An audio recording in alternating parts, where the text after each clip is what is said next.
afunayo abantu b'omuswabo abaliyo kutamulaba bambi ayayaana ayagala naye ayagalibwe tujja kwagalibwa ng'oyisa bannayuganda bwoti tekisoboka.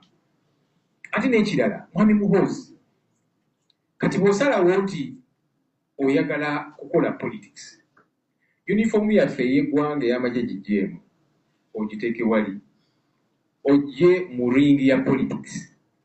Eno PLU gye watandikawo kubanga nayo tekkirizibwa mu mateeka oli serving military officer ate okulembera ekisinde ekya politics. Va mu magye ojje mu bya politics otandikewo ekibiina tugende mu bantu. Abantu b'oyaayaana bakwagale ng'oli mu batulugunya naki. Resigning from the army. Kikituufu ky'olina okukola. Wakakati okozesa ofiisi yo okukola ebya politics. Oli munnamagye.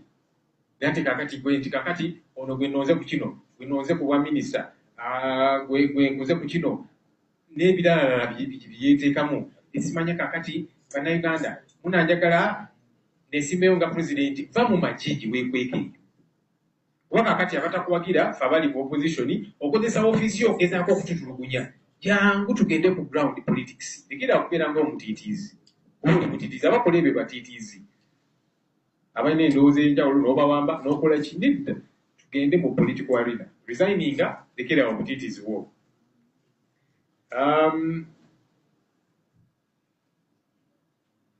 Kisitu kangende ku kisitu. Kisitu ndozeeri bya Luganda si bya Luzungu lyati.